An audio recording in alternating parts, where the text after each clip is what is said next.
How do we expect there to be black Brits, but not black Scottish motherfuckers? This how you know your niggas don't. We everywhere, son. But then it's not that simple because we haven't really discovered what is black for real. We just think it's niggas is dark. Then them Indian niggas is black. Some Arabs is black. Some white people is black. But it's not that simple. Because being black is a new concept in itself, gang, that we really never really took time to really understand. What would make us black is not anything that has anything to do with our skin. It would have everything to do with our experience in life, right? Because if you were to make it a look, certain people wouldn't be classified as black because that is the conundrum with blackness. It's we fucking versatile with everything, linguistics,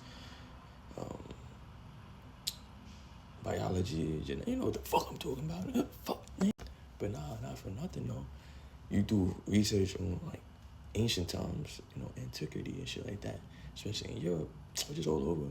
You realize, nigga, the black people back then were more peculiar because a lot of their reproducing was on them. It wasn't controlled by some outside force was really trying to take away their beauty. You feel me? Like King James Earl. I guess he was one of those black kings of fucking Europe, Scotland, Northern Europe, Northern Europe. What they imply about those Aboriginal people where they were fighting between each other, within each other, right? And they had so many different classifications, right? And in the book itself, it would explain that these classifications probably meant the same people. So the book that I'm reading is more or less taking in conjectures, you could say that, or sometimes newspapers that was made in that time. And scholars gradually just classifying these people like Hungarians, Tactanians, Picts, Gypsies. But you know, gypsies, that you probably be like, niggas use gypsies now. But that's what I'm saying. Classifications, post-structuralism. Words are not singular. They always change it, right? Now, with that being said, there was just a lot of shit going on, but like they try to explain, or they explain in the book how like white people and their origin is kind of confusing because like them niggas don't know. The book was trying to give a visual on how the change of Aboriginal into what it is now. They explain these people who had white features like blonde hair, blue eyes, tall, whatever. But that's the thing, white people wasn't that tall back then, so I don't know. They said they were xenophobic. It started with X. And those xenophobic people, I guess, the phenotype of the Aboriginal, they said, were Australoid. Australoid is basically what I look like, but like straighter hair. Or they probably had, I got like 4B hair.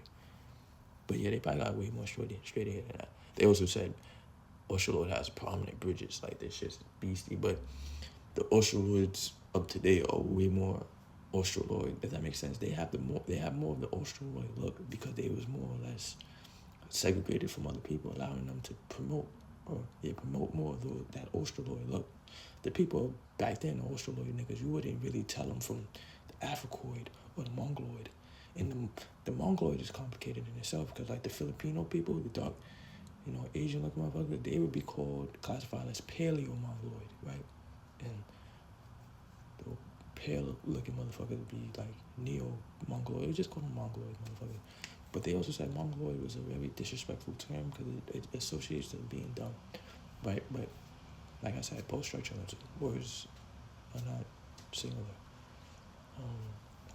But yeah, bro, that shit crazy. It's just crazy how the truth is just coming out there. But it's like, duh, because literally they use the truth, they just manipulate the truth. But we are the truth, so they'll be able to put it back in place.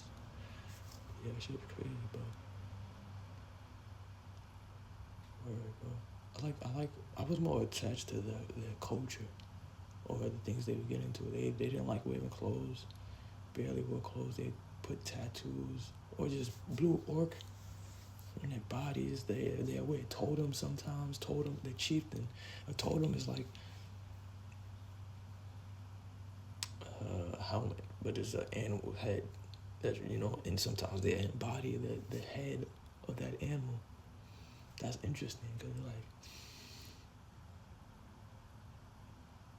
most,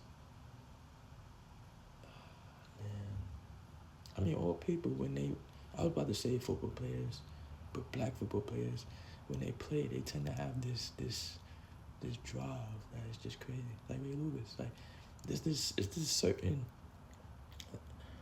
um, certain performance he does before playing. Like he just get right, like, and it may seem like he just getting hyped, but a lot of that shit is just like recycled experience or sensations that you felt, probably not you, but like, this body, my body is replicated energy, replicated like existence, experiences. So like just things like it's just a lot of shit that we do without being told how to do it. You feel me? And then we have references like people who actually get told by it over history, whatever, and we fake embody what they're doing, but we just doing it without being told.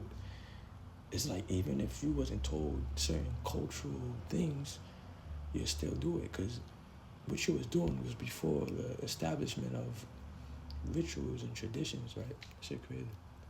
But yeah, king of the pigs here. Another thing, they said the Aboriginal Europeans were similar to the American Indians, and it's crazy.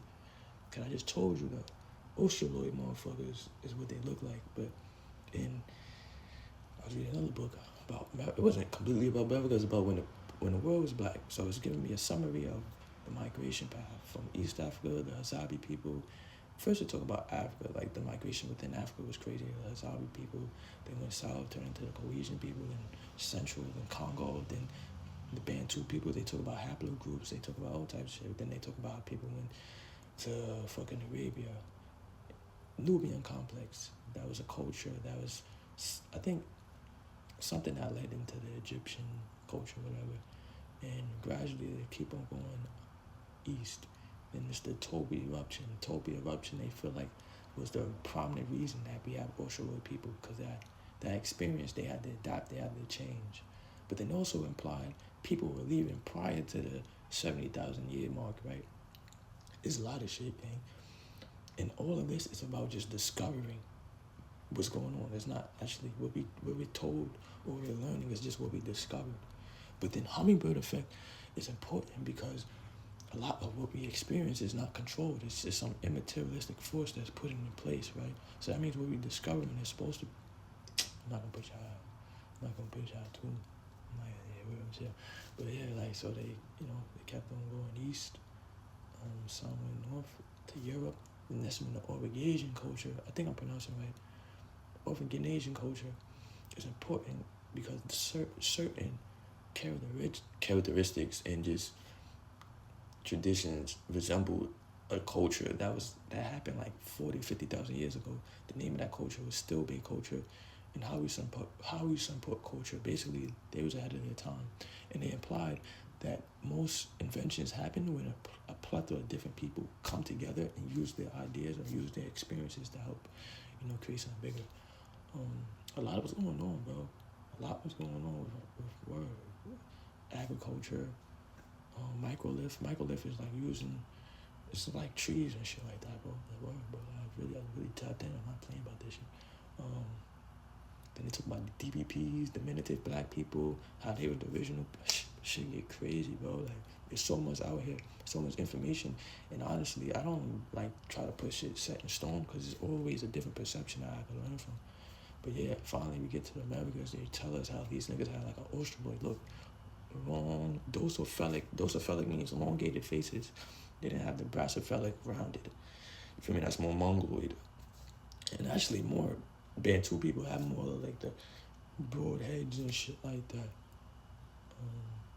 But yeah, it's crazy. Life is a lie that you must reconform and put it back together to the right form.